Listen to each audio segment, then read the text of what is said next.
Organic बाड़ा kitchen में doctor R S. Yadav आपका स्वागत करता है। दोस्तों आइए मैं आपको एक मास्टर ग्रेवी स्पेशल आज जो बनाई है वो विधि मैं आपको आपके साथ शेयर कर रहा हूँ। ये तैयार कर लीजिए वीकेंड या छुट्टी के दिन।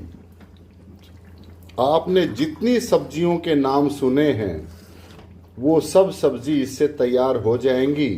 बस मेहनत आपकी एक छुट्टी या किसी वीकेंड पे 1 घंटा या 2 घंटे की मेहनत है। ये तैयार कर लीजिए आप।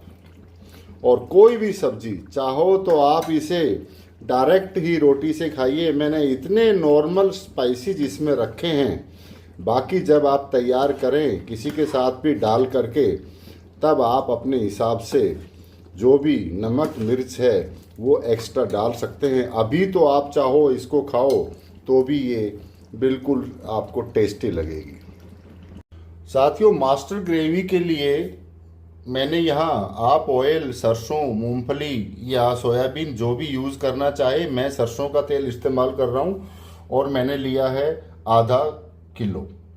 आधा किलो में ये मान लीजिए कि ये जो चम्मच है ये मैंने 10 चम्मच ली हैं। ये 50 ग्राम की एक चम्मच है और वैसे भी हम तिड़का कोई भी लगाते हैं तो आराम से 1 चम्मच तो लेते हैं। और जो ग्रेवी, इससे तो आप अपने घर की कम से कम 20 या 25 बार सब्जी बना सकते हैं, इतनी तो बनेगी। प्याज मैंने लिया है मोटा, ये जो पर्पल वाला है वो वाला 1 केजी। टमाटर मैंने छिलका उतारने के बाद में 1 किलो है, क्योंकि लगभग 20 से 25% छिलका उतर जाता है। और छिलका उतारने के लिए मैंने आपको बताया था पीलर ये वाला यूज़ किया है, फ्लेक्सिबल। इससे थोड़ा सा छिलका मोटा निकलता है, लेकिन इसका भी हम इस्तेमाल करेंगे, वो भी मैं आपको बताऊंगा। 100 ग्राम मैंने हरी मिर्च ली हैं, ये तीखी वाली मिर्च है।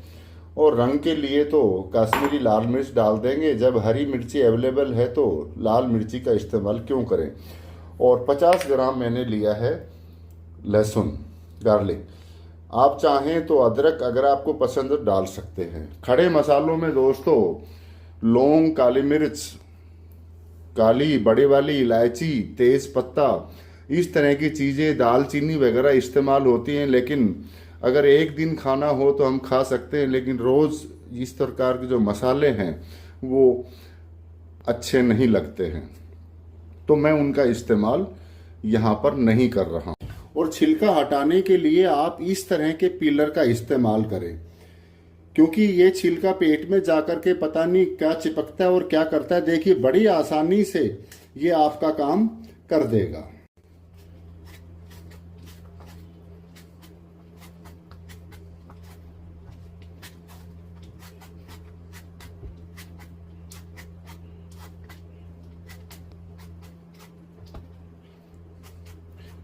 एक तरीका ये भी है, गोल गोल घुमाते जाइए और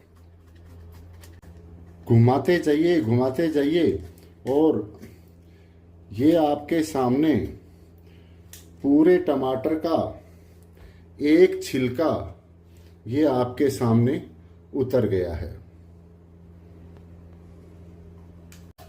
प्याज को साबुत जो छोटे टुकड़े मैंने पट्टे पे चॉप कर लिए हैं, उन्हीं को ही मैं पहले फ्राई करूंगा। और फ्राई करने के बाद में अगर जरूरत पड़ी तो फिर उनको मिक्सी में बारीक करूंगा, वरना जरूरत नहीं पड़ेगी। आप जब चॉप करते हैं तभी थोड़ा सा साइज मीडियम ही रखें, मीडियम या छोटा। दोस्तों प्याज भुन गई है, एक मैंने लोट डाल दिया है।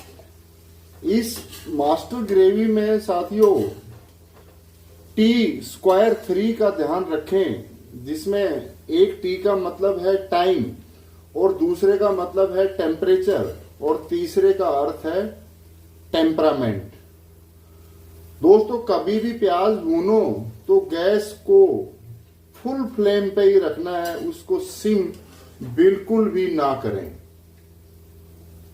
और प्याज को अगर आप मिक्सी में या चॉपर में पीस करके या चॉप करके भूनते हैं तो वो क्या करता है, पानी छोड़ देती है। तो फिर वो डबल ऑयल एब्जॉर्ब करती है भुनने के लिए। तो कभी भी आप ये नहीं करें कि प्याज को पीस करके, ये मैं दूसरा लॉट डाल रहा हूं, गैस को फुल फ्लेम पे ही रखना है। ये तो टेम्परेचर और टाइम कितनी देर तक भूनना है। कई बार ये होता है कि अगर तेल गरम हुआ नहीं और हमने जीरा डाल दिया तो फिर वो चिटकेगा नहीं। तो टाइम टेम्परेचर का ध्यान रखना है। और टेम्परामेंट ये है कि अगर आप किसी चीज़ को रख देते हैं और फिर किचन छोड़ के चले जाते हैं तो दोस्तों टेम्परेचर क्या करता है, वही लहसुन कच्चा अलग टेस्ट देता है, भुना हुआ अलग टेस्ट देता है, और अगर थोड़ी सी देर छोड़ दिया तो फिर वो जल के काला हो जाता है, उसमें कोई टेस्ट नहीं आता है। तो टाइम, टेम्परेचर और टेम्परामेंट का अगर आप ध्यान रखेंगे तो आपकी जो भी ग्रेवी या सब्जी कोई बना रहे हैं, हकीकत में वो लाजवाब बने।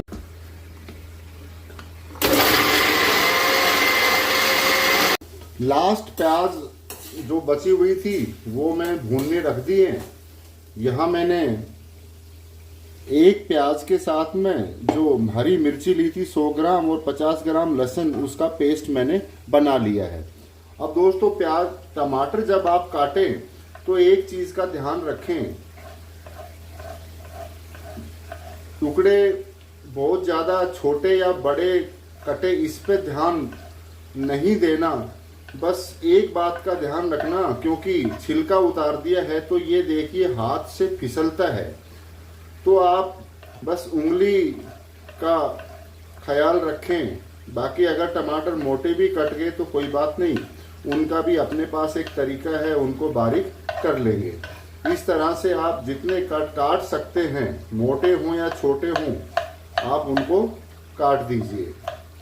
मुझे तो इस नाइफ से और लकड़ी के पट्टे पर बहुत पुराना अनुभव है, मैं बड़ी आसानी से ये काम कर लेता हूँ। बस ये भुन जाएं फिर हम तिड़के की तैयारी करेंगे। साथियों प्याज मैंने जो 1 किलो से थोड़ा बहुत ऊपर ही था वो मैंने सारी भून ली है, और लगभग 100 ग्राम या 150 ग्राम तेल अभी भी बचा हुआ है, क्योंकि इसमें प्याज के टुकड़े हैं और मुझे कढ़ाई भी चेंज करनी है। क्योंकि लोहे की कढ़ाई तो फ्राई करने के लिए तो अच्छी होती है, लेकिन टमाटर डालेंगे और ये साइज में भी छोटी है। तो जो बता हुआ ऑयल था जो मैंने आधा लीटर लिया था, उसमें मैं सिर्फ तिड़के के हिसाब से थोड़ा सा ऑयल मैं और लेता हूं फ्रेश, क्योंकि इसमें जीरा चिटकाना है। जब तक तेल गरम होता है मसाले की तैयारी कर लेते हैं। इसमें आपको हल्दी 1 पार्ट लेनी है, यानी आधा किलो अगर प्याज हैं तो आप लेंगे, ये लाल मिर्ची है रंग की कश्मीरी, तो 1 किलो के हिसाब से मैं 2 चम्मच ले रहा हूं, क्योंकि हरी मिर्च पहले डाल दी है, तीखी लाल मिर्च और हल्दी भी 2, और धनिया पाउडर 4 चम्मच।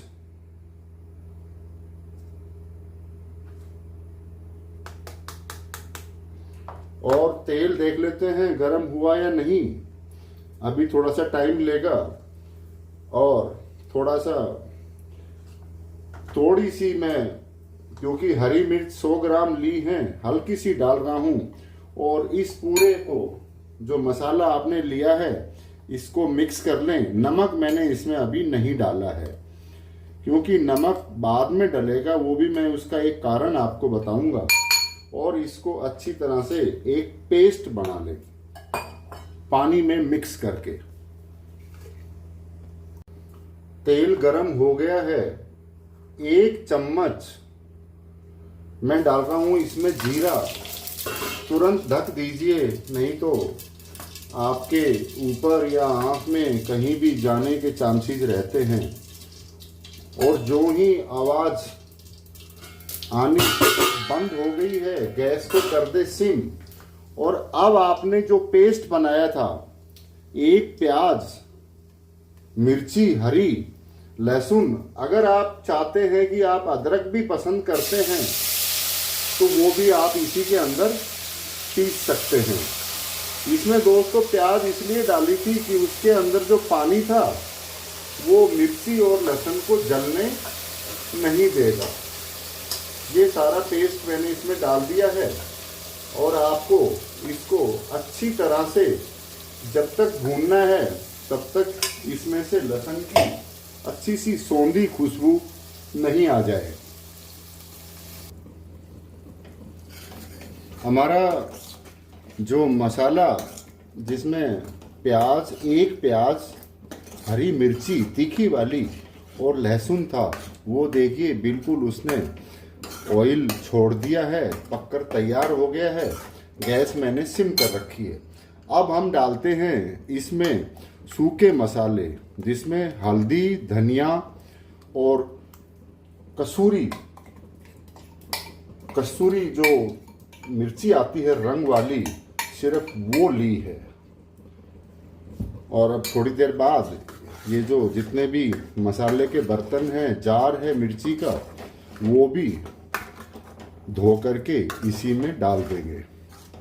अब मैं जो बचा हुआ ऑयल था, जिसमें प्याज भुनी थी और उसके बाद बचा था, अब मैं वो ऑयल इसमें डाल देता हूँ, क्योंकि मसाले को तो पकने के लिए ऑयल चाहिए।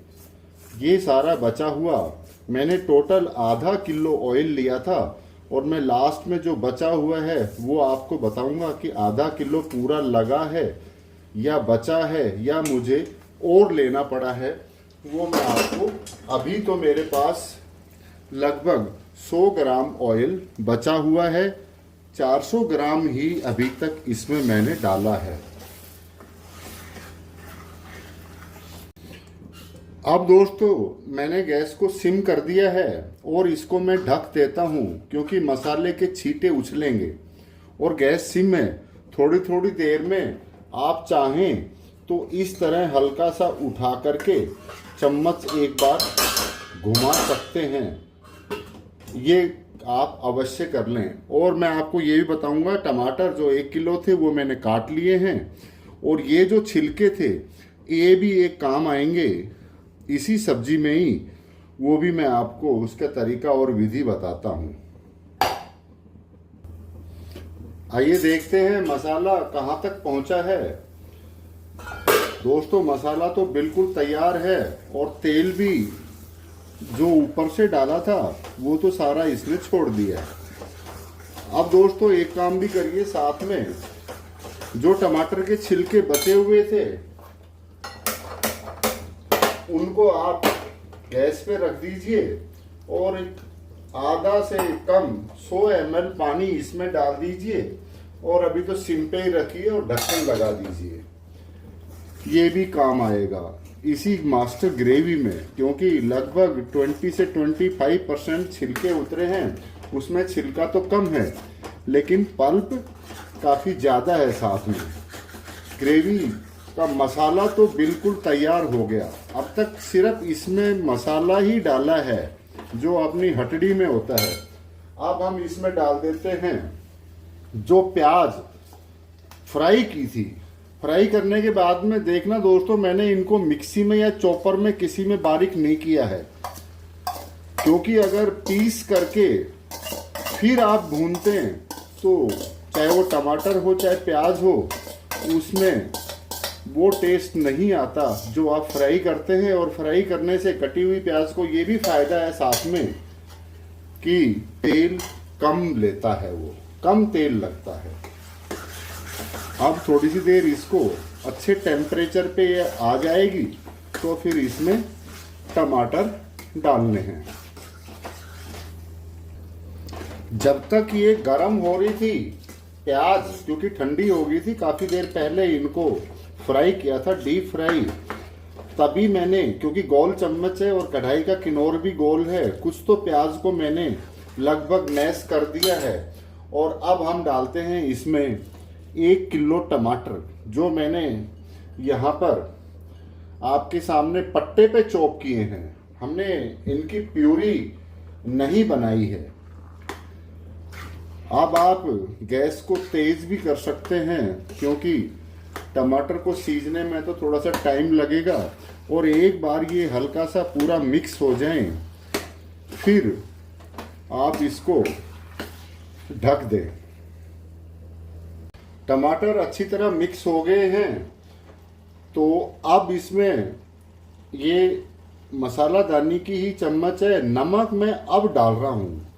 इससे पहले मैंने नहीं डाला था। ये समझ लीजिए कि टीस्पून का हाफ है ये। मैंने ये 4 चम्मच डाली हैं। इससे क्या होगा, टमाटर को सीजने में आसानी रहेगी। और गैस को मैंने सिम पे ही रखा है।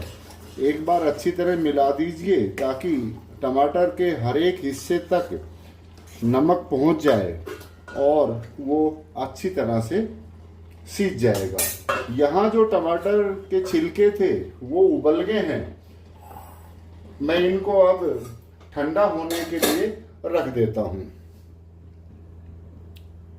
दोस्तों, जो टमाटर के छिलके मैंने पानी डाल करके गैस पे थोड़ी सी देर उबाले थे, अगर वो गर्म है तो आप ऐसे जो मैसर है उससे आप उनको ऐसे दबा सकते हैं। और अगर ठंडे हो गए हैं तो आप ये काम हाथ से भी करते हैं। अगर मैसर उस टाइम उपलब्ध नहीं है तो ये काम हाथ से भी हो सकता है। और फिर आप क्या करिए, इनको सूप स्ट्रेनर, जिसमें हम सूप छानते हैं, ऐसी छलनी में डाल करके इसको गोल वाली चम्मच से अच्छी तरह मैश कर दीजिए दबा करके। इसमें से भी सिर्फ जो छिलके थे वो रह जाएंगे और जो बाकी आपके पास जो सॉस जैसा एक पदार्थ निकल गया, ये मान लीजिए ये टमाटर की प्यूरी है, उसको भी आप इसी ग्रेवी में डाल दें और रिच टेस्ट आएगा। दोस्तों, आप खुद देख सकते हैं, ऑयल तो इसने सारा छोड़ दिया है बिल्कुल। जो 400 ग्राम तेल लिया था, ग्रेवी में तो आपको ज़्यादा दिख रहा है, लेकिन ग्रेवी तो 1 या 2 चम्मच ही इस्तेमाल होगी। बाकी तो पाव भर या आधा किलो सब्जी दूसरी होगी। और ये तो हकीकत है, आपके सामने जो 400 ग्राम ऑयल लिया था उसमें से ये देखिए 100 ग्राम अभी भी बचा हुआ है। तो ग्रेवी हमारी तैयार है। दोस्तों, लास्ट स्टेप जो 2 चीज़ें मैं आपको कहना चाह रहा हूँ, ये ग्रेवी खड़ी ग्रेवी है और घर के इस्तेमाल के लिए तो सबसे बेस्ट है। आप चाहें तो इसको मैसर से बारीक भी बना सकते हैं, लेकिन हर सब्जी का अपना एक ग्रेवी का अलग स्ट्रक्चर होता है। अगर आप मान लिए भिंडी बना रहे हैं, दम आलू बना रहे हैं, या मशरूम बना रहे हैं, या पनीर बना रहे हैं, तो आपको थोड़ी सी खड़ी ग्रेवी चाहिए। बिल्कुल बारीक मिक्सी में पिसी हुई नहीं होनी चाहिए। तो अगर किसी ऐसी चीज में आपको बारीक ग्रेवी यूज करनी है, जैसे दाल में करनी है, तो आपके पास तो मैसर है ना, जब भी इस्तेमाल करो उसको बारीक कर सकते हैं। और दूसरी चीज थी जो मैं बताना चाह रहा था, ग्रेवी को रिच और क्रीमी लुक देने के लिए इस्तेमाल हम करते हैं बादाम, क्रीम, तरबूज और खरबूजे के बीज और पोस्तदाना, इनका पेस्ट भी हम मिलाते हैं। लेकिन दोस्तों, काफ़ी लोग दही का पानी निकाल करके उसका भी पेस्ट मिलाते हैं, कुछ मलाई भी मिलाते हैं और क्रीम भी मिलाते हैं। लेकिन वो एक साथ सारी मास्टर ग्रेवी में मिलाने से ज़्यादा अच्छा है जिस सब्जी के हिसाब से जो चीज़ की ज़रूरत हो। मान लीजिए मैं दाल मखनी बनाता हूँ, तो मुझे फ्रेश दूध जो एक दिन पहले फ्रिज में रखा था, मैं उसकी मलाई निकाल करके ही डालता हूँ। अगर मान लीजिए हमें पनीर बनाना है तो पनीर के अंदर आप, या मशरूम बनाना है तो मशरूम में आप काजू का पेस्ट डाल सकते हैं। तो वो तो वैसे भी पूरी ग्रेवी तैयार होने के बाद ही डाला जाता है। तो वो चीज़ें आप जब वो सब्ज़ी पर्टिकुलर बनाते हैं और उसके हिसाब से आपको क्या पसंद है वो तो आप तब भी डाल सकते हैं। दोस्तों, मैंने पूरी विधि आपको इत्मीनान से समझाई है और आपके सामने बना के दिखाई है। और एक चीज़ मैं बताना भूल गया साथियों, जो सरसों का तेल मैंने यूज़ किया है वो भी मैंने घर पे ही निकाला है। और साथ ही ये भी बता दूं, जीरा और नमक मसालों में मैं ये दो चीज़ जो इसमें यूज़ किए हैं। वैसे तो काली मिर्च मैं पैदा नहीं करता हूँ, लौंग मैं पैदा नहीं करता हूँ, हाँ, लेकिन हल्दी मैंने घर पे बनाई है, धनिया मैं घर पे पीसता हूँ और लाल मिर्ची भी मैं घर पे ही तैयार करता हूँ। और हल्दी, आप कच्ची हल्दी जो मार्केट में मिलती है उससे कैसे एक घर पे ही तैयार कर सकते हैं वो वीडियो भी मैं आपको 2 या 4 दिन बाद मैं आपको वो भी सेंड करूँगा, क्योंकि मेहनत का काम है दोस्तों। अगर आपको मेरी जानकारी और चैनल पर बताई गई चीज़ें आपके लाभ की हैं और काम आती हैं तो कृपया, मैं तो पहले वीडियो में बोल रहा हूँ, मेरे चैनल को लाइक सब्सक्राइब अवश्य करना। और दोस्तों, कई बार तो कहते हैं कि ये भी कर देना, मुझे तो बोलना भी नहीं आता है, लेकिन ठीक है, मजाक की बात अलग है। धन्यवाद दोस्तों।